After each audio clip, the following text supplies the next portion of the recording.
Stick around to find out how you can win a copy of the game that I reviewed this week. I'm playing something almost every week, and sometimes I want to talk about it. It's time for a quick hit review.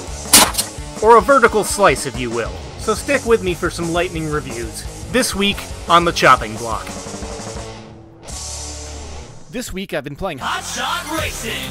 Now before I jump in, please indulge me in a little sidetrack for the sake of personal background and establishing my history. I haven't touched on it much up until this point, but my favorite genre when I was growing up was arcade racing games. The original Need for Speed and Test Drive Off-Road on PC were my first dabblings. Once graphics got to the 64-bit generation, some of my favorites included Star Wars Episode 1 Pod Racer, Excitebike 64, and the Rush series such as San Francisco and 2049. In the PS2 generation, that love included Flat Out and one of my top 10 favorite games of all time, Burnout 3 Takedown. Needless to say, racing game experiences had a heavy impact on my formative gaming years. AAA gaming as of recent has somewhat neglected the arcade racing game genre, but it's refreshing to know that it's still alive and well on the indie scene.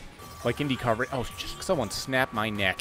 Given examples from a couple generations ago, it's not hard to see why developers started to move away. I love titles like Split Second and Blur, but they never experienced incredible financial successes, and while the AAA arcade racing game genre, while I wouldn't say is neglected, definitely doesn't see massive success outside the usual staples of Forza, Horizon, and Need for Speed. Other attempts have been made with titles such as Dangerous Driving and Onrush, but none of them have really experienced mainstream success. It's also worth noting that none of them really care to try and experiment with some of the really old mechanics, exaggerated drifting at angles that completely laughs in the face of the laws of physics, and over-the-top, colorful, vibrant environments. Well, I'm happy to say that all of those things make a return in Hotshot Racing by Sumo Digital and Lucky Mountain Games. Hotshot Racing is a clear and vibrant homage to arcade racers of yesteryear, games like the original Ridge Racer or Sega's Virtual Racing. The graphical style even looks like the polygonal examples that I just mentioned, except the style is also clean and sharp, as though you have run one of those original titles through high-definition graphical settings. It's ironic to have a game that looks so archaic yet so visually crisp. The main Grand Prix career mode consists of 5 groupings of 4 different racetracks, each taking place in visually distinct environments. You have a selection of 8 preset characters you can pick, each one having 4 cars that adhere to different styles of driving, including balanced, speed, acceleration, and drift-oriented tunings. The lowest difficulty setting is normal, at which point it's a perfect place to experiment and find your favorite style. Being a fan of Initial D, I favor drift styles. Although, of a quick side note, I gotta be honest about one thing. Seeing an IndyCar pull the following stunt triggers me somewhere deep inside my psyche. I find it rather hilarious that each car is clearly based off a world model that you can look up, but because of licensing issues, they can't clearly state what each one is. Anyway, I found that my favorite car is the Panoz Esperante GTR1. Sorry, it's the Bullet. This car is called the Bullet.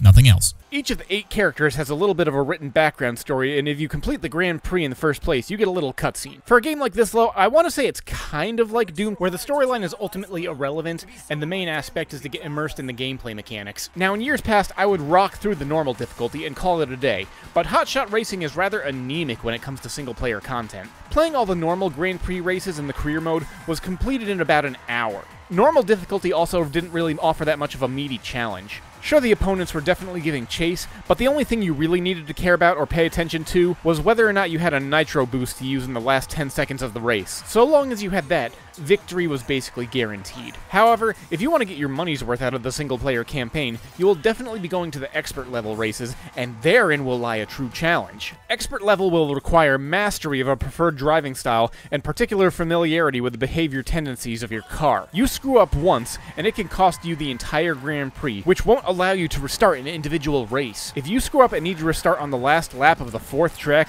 you restart from the 1st track again. Management of boost also becomes mandatory, requiring expert drift execution and constant slipstreaming in order to fill your gauges. With elevated challenge, the Grand Prix trophies took me a few hours more to finally beat, but at the end of the day, I'd only played it for about 4.5 hours, which still left the experience feeling anemic. I wanted to try out multiplayer, but unfortunately there didn't seem to be any other players out there. I don't know if this game just doesn't have an open and vibrant community, or I picked a bad time of day, but I couldn't find anyone. which is a shame because there are a few other nice extra modes which play on established mechanics to mix things up. When it comes to the rest of the game, though, I do have a couple issues. While the races are short and restarting might mean about 15 minutes of difference from start to end of a Grand Prix, I don't exaggerate when I say that a single screw-up is all that's required to ruin you on expert mode, again. Not that it needed a rewind function or something to that effect, but in the very least an option to restart an individual race rather than the entire series, because let me tell you, when it's to no fault of your own that you get rammed into a wall by an overly overly aggressive AI opponent, it can be controller-rendingly frustrating. Also, while the vibrant colors were a nice departure from the usual racing game aesthetic that I've been dealing with for the last couple of years, some levels just went a little bit too far and left me borderline bleeding from the eyes and having a fair degree of difficulty on which way to go next to stay on the track. Lastly, like I said, it's on the short side, but these are the only substantive complaints I can really come across, and if I'm looking this hard for complaints, then I can say it's definitely worth checking out. Now, I do really find it a shame that there aren't more people playing this game.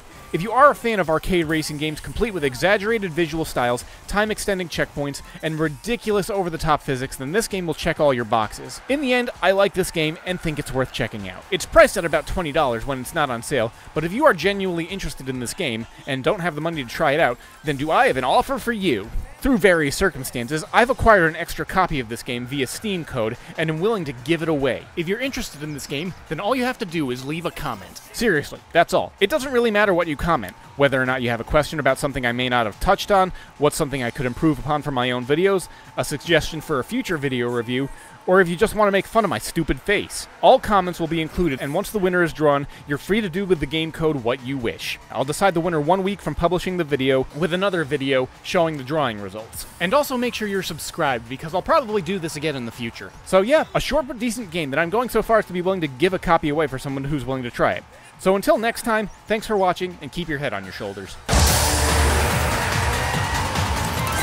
RAFFLE!